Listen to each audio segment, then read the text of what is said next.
I was doing, from the podcast Broken Record, music podcast that I started with a bunch of people, among them Rick Rubin. And in the first episode, I'm interviewing Rick Rubin. And Rick Rubin was the DJ for the Beastieboys in their inaugural tour when he was still at NYU. And he was telling the story of that first tour. And they, on that tour, opened for Madonna. And at the time, Madonna was in her sort of bubblegum phase. She was not the kind of edgy, her audience was 12-year-old girls and their moms, right?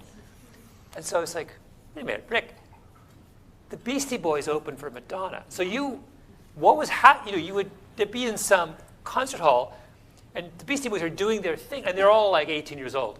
And there's a bunch of 12-year-old girls with their moms. What was their reaction? And it's like clearly he hadn't thought about it for 30 years. And so many weird things happen in the life of someone like that he is no longer classified that as strange. Whereas to me, that is deeply hilarious. And then I was like, well, so he's like, yeah, everyone just kind of looked at them with their mouths open. I was like, well, did you hang out with Madonna afterwards? He goes, oh yeah, we all went.